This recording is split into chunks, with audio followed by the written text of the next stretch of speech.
আকাশ মণ্ডল ওরফে ইরফানের দেওয়া তথ্য অনুযায়ী মূলত জাহাজের এটা না ডিসপ্লে না, ক্যামেরার মাথাটা ক্ষোভের কারণে খাবারের সাথে ওষুধ মিশিয়ে সবাইকে চেতনানাশক ওষুধ মিশিয়ে খাবার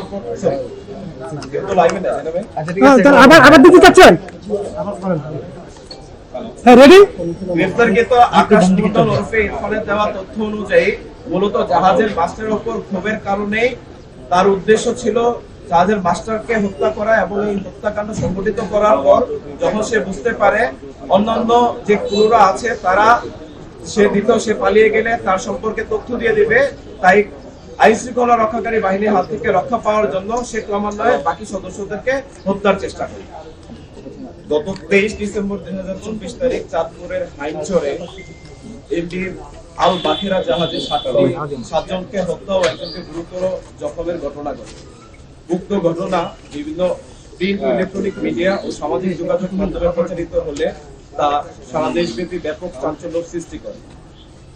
পরবর্তীতে উক্ত ঘটনায় জাহাজের মালিক বাদী হয়ে 24 ডিসেম্বর তারিখে একটি হত্যা মামলা দায়ের করে।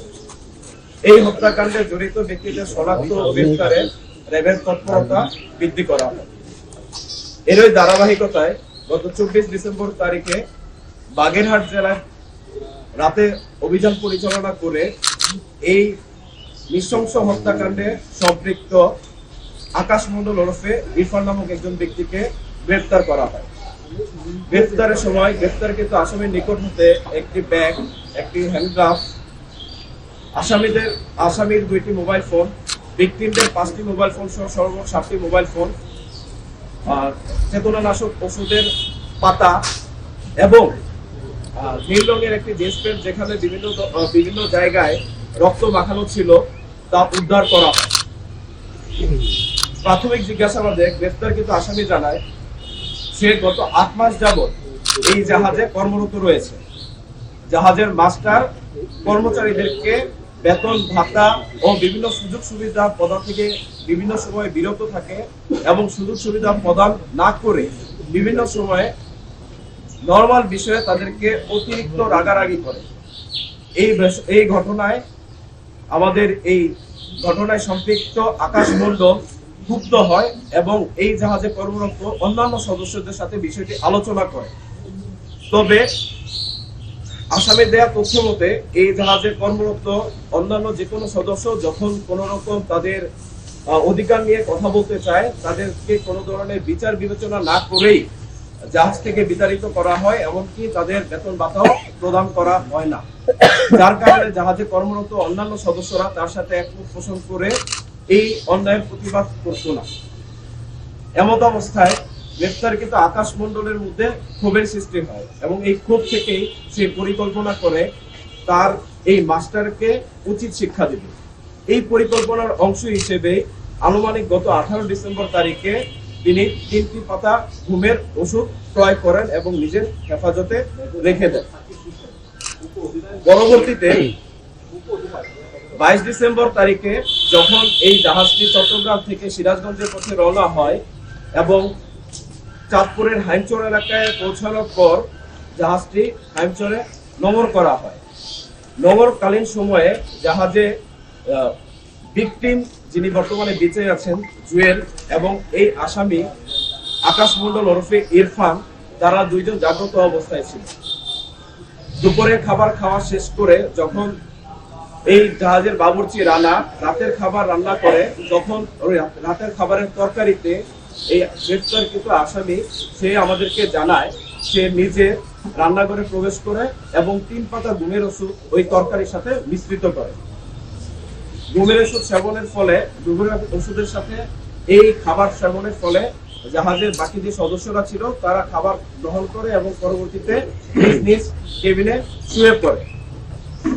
আমাদের গ্রেফতারকৃত আসামি তিনি আমাদেরকে তার স্বীকারোক্তিতে বলেছেন এই সময়ে যখন কেবিনে সবাই শুয়ে পড়ে নোঙর করার পর সর্বশেষ যিনি বেঁচে আছেন ভিকটিম জুয়েল, সে রাত 2টার সময় খাবার গ্রহণ করেন এবং খাবার গ্রহণ শেষে সে তার কক্ষে ঘুমাতে যায়।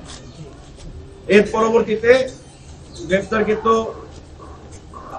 আকাশ ওরফে ইরফান এই তার পরিকল্পনা বাস্তবায়নের জন্য পায়চারি করতে থাকে এবং এক পর্যায়ে রাত আনুমানিক 3:30টার দিকে সে প্রথমে জাহাজের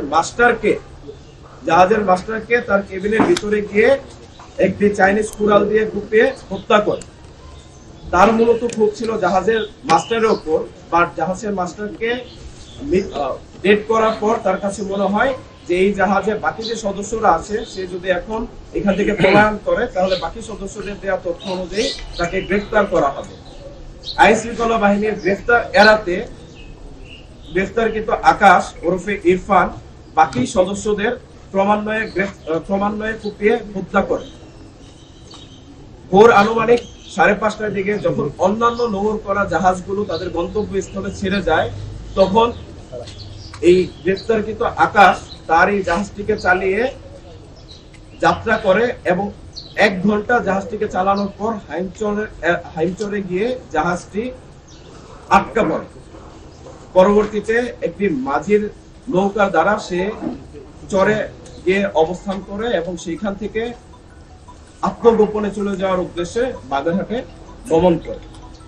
গ্রেফতারকৃত আসামির বিরুদ্ধে পরবর্তী আইনানুগ ব্যবস্থা গ্রহণ প্রক্রিয়াধীন রয়েছে।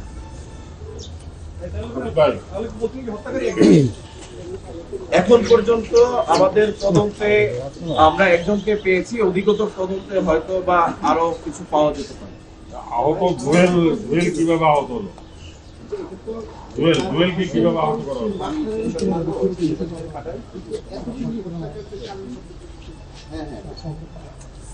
আসামির দেয়া তথ্য অনুযায়ী তিনি যা জানিয়েছেন আমাদেরকে, তার খুব মূলত ছিল মাস্টারের উপর, এবং মাস্টারকে বেসিক্যালি হত্যা করার পর সে বুঝতে পারে যে এই জাহাজে তারা আরো 8 জন রয়েছে। সেই যদি এখান থেকে পলায়ন করে তাহলে বাকি 7 জনের মধ্যে যে কোনো একজন তা আইন শৃঙ্খলা রক্ষাকারী বাহিনীকে বলে দিবে, এতে করে সে ধৃত হয়ে যাবে।